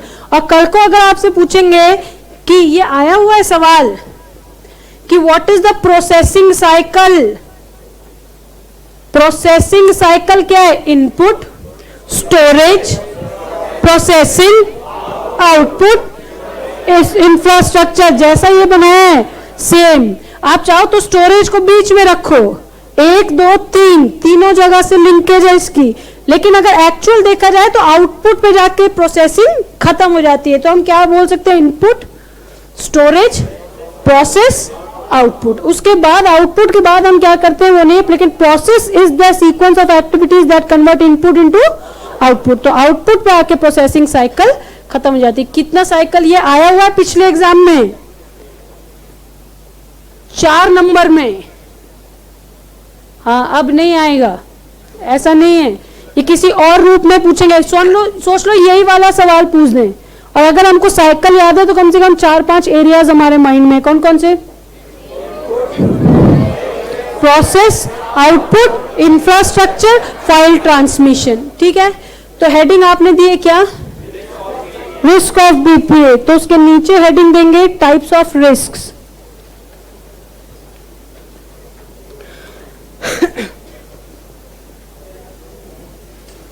Risks of BPA, risks of BPA जिसमें से ए है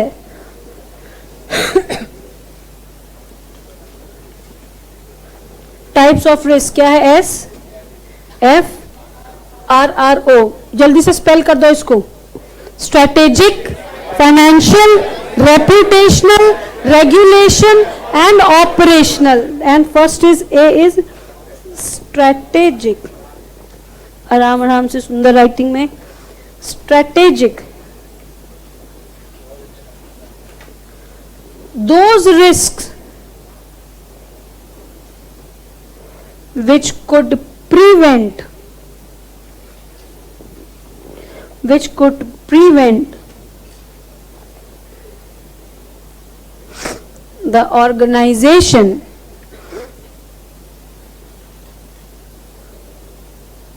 from achieving its goals and objectives.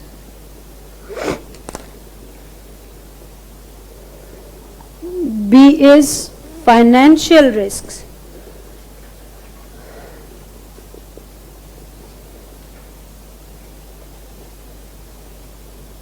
Risks that could negatively impact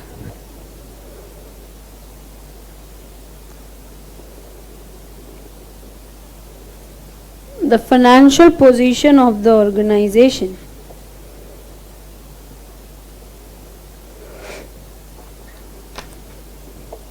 C is reputational. Those risks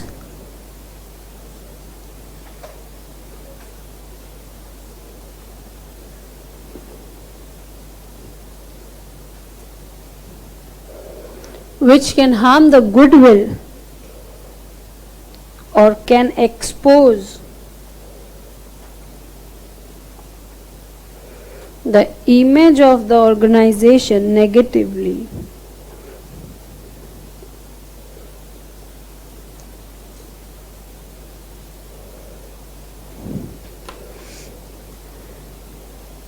Regulatory.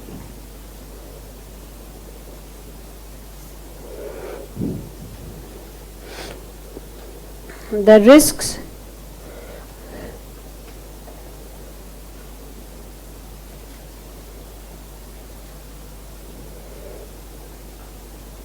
which could be faced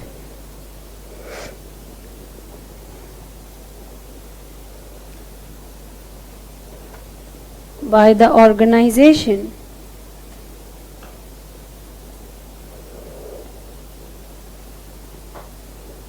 due to non-compliance of the regulations. Example, fines or penalties.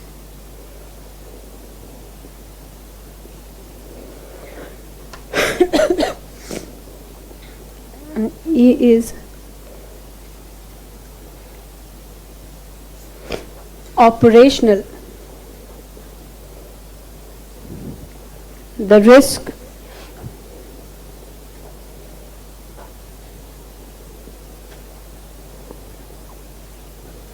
that could prevent the organization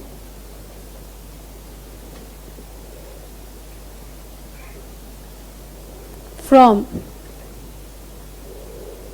the efficient working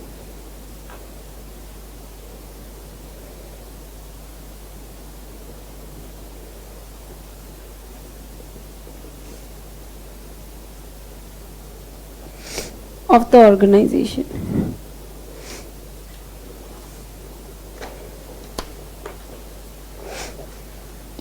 B,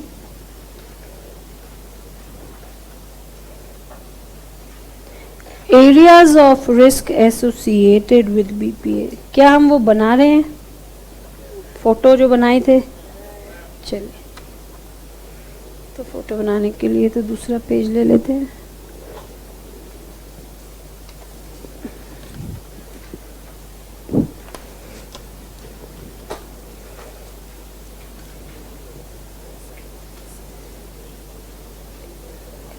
input, input के बाद storage, storage के बाद processing, processing के बाद output, output के बाद infrastructure. और हमें एक बात पता है कि यहाँ पे दोनों के बीच में क्या होनी है? File transmission. और इन सब से इम्पोर्टेंट एक और फैक्टर है, वो क्या है? डेटा, जो किससे रिलेटेड है?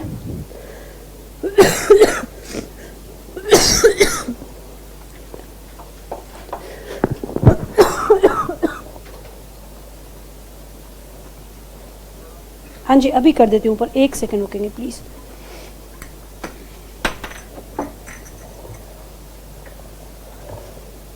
ऊपर वाली शीट हटा दूं? कोई लिख रहा है? लिख रहे हैं?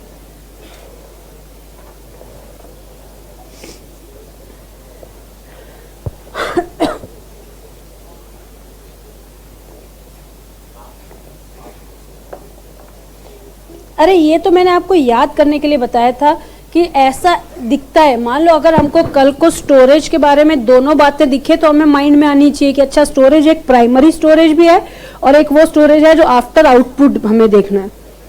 बेटा हो गया? पहले ऊपर वाली शीट।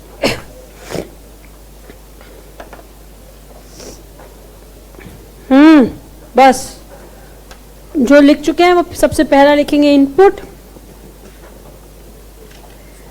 इनपुट रिस्क क्या हो सकता है? यहाँ पे आपको हल नहीं लिखना है, रिस्क लिखना है। तो रिस्क क्या हो सकता है कि हर वो इनपुट जो एंटर हुआ वो ऑथराइज्ड ना हो, तो वो हमें लिखने हैं यहाँ पे all the input transactions that have entered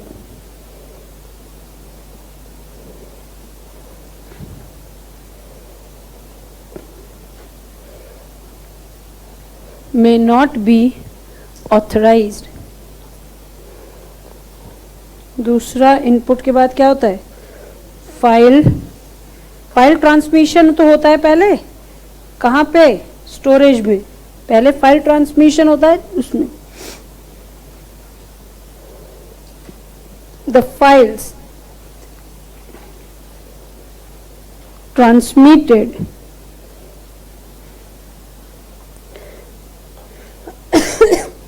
may not be to the authorized areas। Number 3 is storage।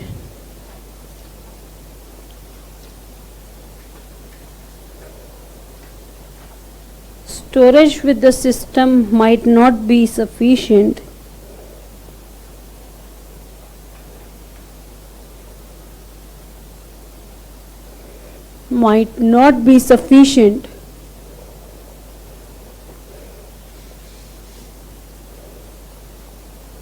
for execution of files।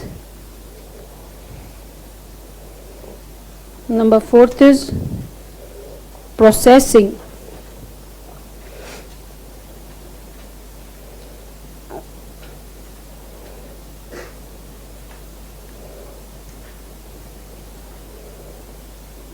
Data entered may not have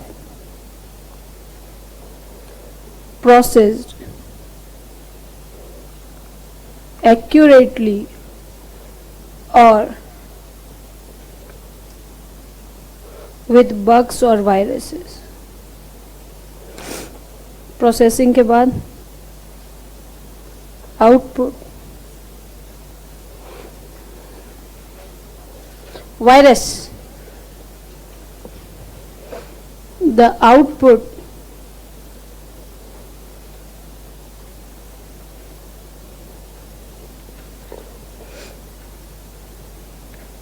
presented by the system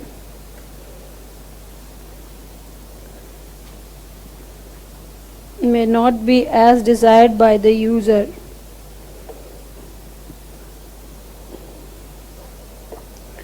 or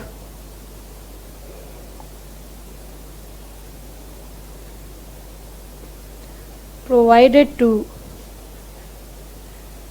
unauthorized users।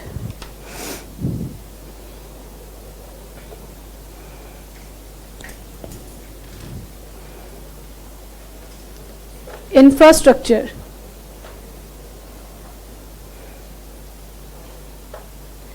All the components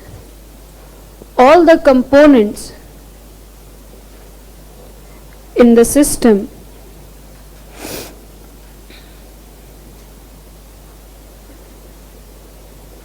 may not be compatible and failure of those elements can make the operation stand still. stand still का मतलब काम सारा कुछ रुक जाएगा. एक specific बात बोली है किसकी? डेटा की.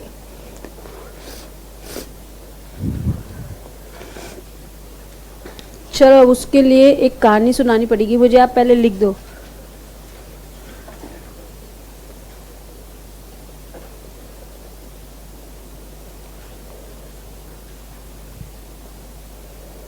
Master data and transaction data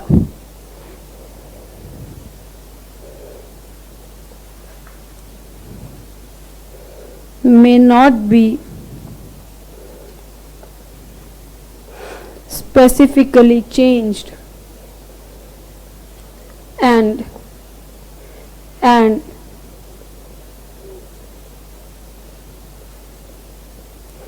the right of access is not correct. ये मास्टर डेटा ट्रांजैक्शन डेटा क्या होता है वो अभी बता रही हूँ. चैप्टर नंबर 2 की पहली क्लास में यही बात होगी. What are the two types of data? तो आप बताएंगे there are two types of data, master data and non master data, that is transaction data. तो अभी बता रही हूँ इस बात को, पहले आप लिख लीजिए.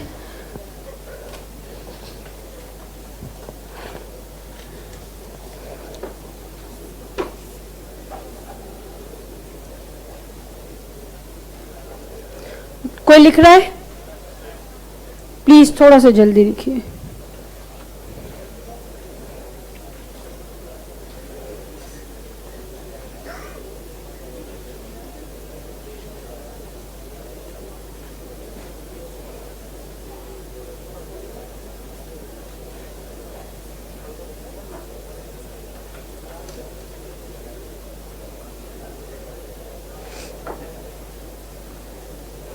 हाँ जी, डन. कोई लिख रहा है? कोई लिख रहा है? या यस मत बोलो, हाथ उठाओ अगर कोई लिख रहा है तो. हाँ,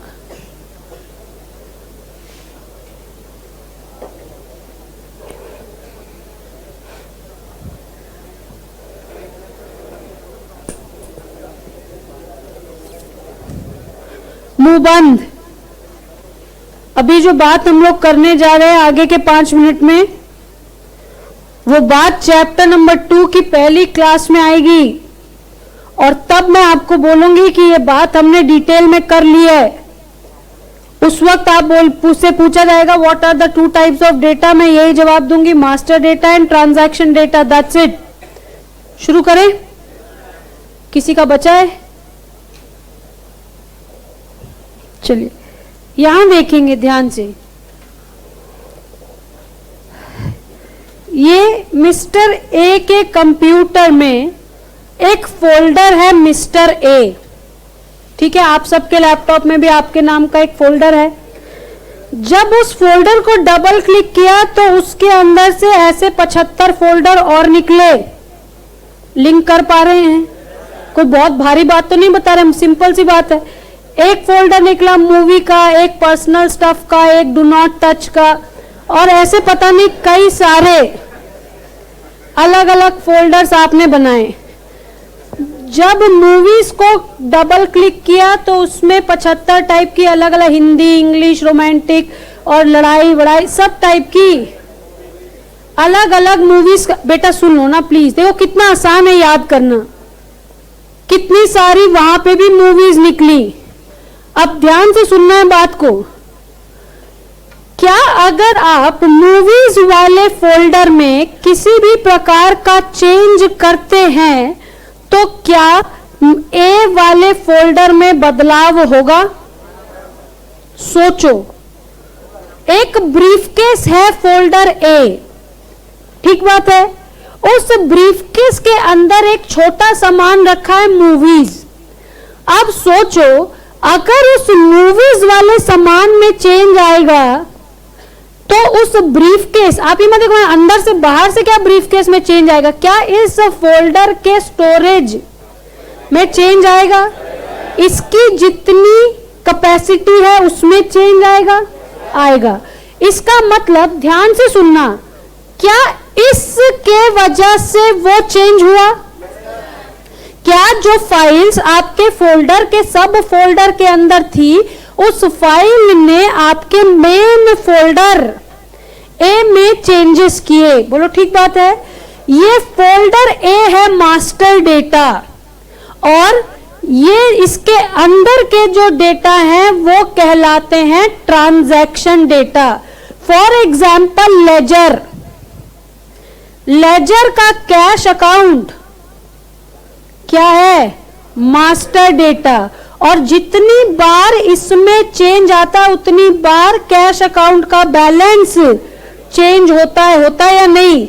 आपने परचेज की पेमेंट कर दी, कैश अकाउंट चेंज, लेकिन कैश अकाउंट का नाम चेंज बार बार नहीं होता, लेकिन उसके अंदर का डेटा बार बार बदलता है, और उस डेटा की वजह से बार बार मास्टर डेटा भी अफेक्ट होता है, लेकिन इसको चेंज नहीं करते। इसका मतलब कैश अकाउंट ही रहता है, लेकिन इसके अंदर होने वाली परचेज, सेल, पेमेंट, रिसीट, इन सब से मास्टर डेटा के बैलेंस में चेंज आता है। इसका मतलब एक लाइन में बोल रहा हूं, आप बताना द लाइन इज करेक्ट और इनकरेक्ट, ठीक है? And the line is transaction data is the base for master file updation.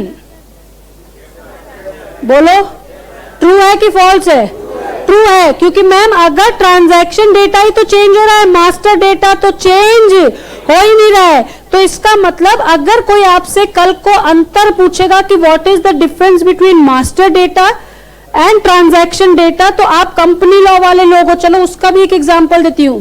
Memorandum is master data and article is transaction data, जो कहता है भाई कि मेमोरेंडम। और एक बात, ऐसा कहीं मैंने नहीं कहा कि बदलता ही नहीं है, बहुत फ्रीक्वेंटली हम उसको बदलते नहीं है, लेकिन उसमें ट्रांजैक्शन डेटा में हो रहे चेंजेस की वजह से इसमें मॉडिफिकेशन जरूर होती है।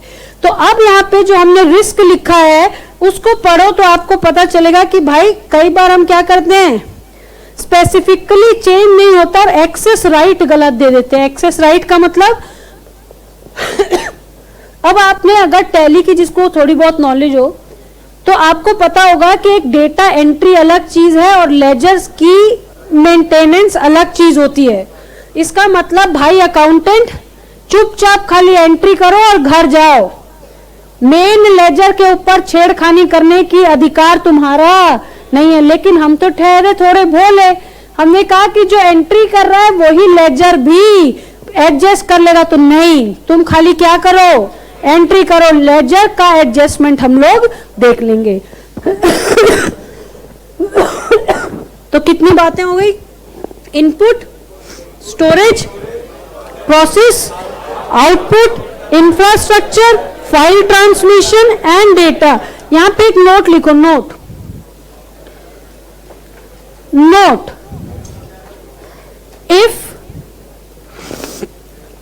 if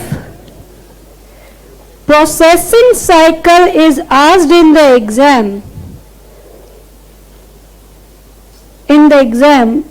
then only कितना 4, then only 4 steps needs to be shown,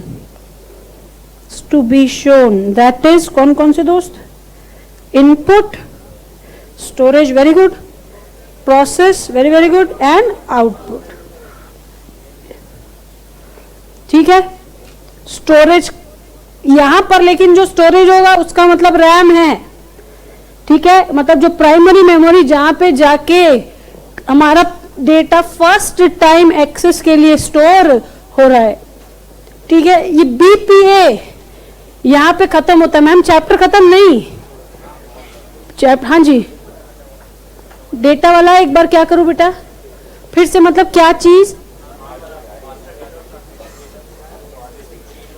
specific change का मतलब हो सकता है मैंने कैश अकाउंट को मास्टर डेटा बनाया ही नहीं, मैंने जितने रिक्वायर्ड लेजर्स थे उनको पर्टिकुलरली अब सेपरेट हेडिंग दिया ही नहीं।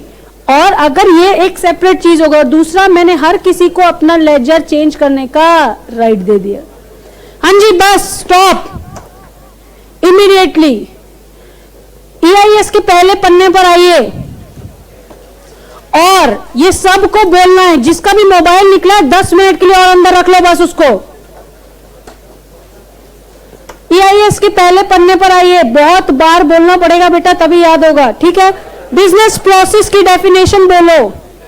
Business process is a set of interrelated activities perform by people or machines in order to achieve organizational objectives. 3 types: operational, supporting, management. Operational core functions related to helping the operational ones, and management is related to the administration and control. OTC, order to cash, and that stands for customer order, order fulfillment, invoice, collection and accounting. उसके बाद we headed towards BPA, automation. तो BPA is the automation of routine and regular business process in order to reduce the human involvement and maximize the involvement of technology in order to save time, cost and efforts. ठीक है, उसके बाद objectives are सीटा, confidentiality, integrity, timeliness, availability. ठीक है, उसके बाद 8 step. Y BPA, कहीं कोई नियम कानून इसको ऐसा करने से रोकता तो नहीं है। वो कौन से प्रोसेस हैं जिनको ऑटोमेट करना है, वो क्या ऑब्जेक्टिव्स हैं। Objectives must be specific, measurable, attainable, relevant and timely. ठीक है, उसके बाद hire BPA consultant. 3 question, experience enough, experience in my field and hardware and software. ROI वाली बात ठीक है, खाली पैसा बढ़ाना जरूरी नहीं है, अगर कुछ बातें और होती है तो भी वो ROI है। Develop the plan, test the plan. Advantages आपके सामने, डिसएडवांटेजेस आपके सामने, कोई बहुत भारी बात नहीं है।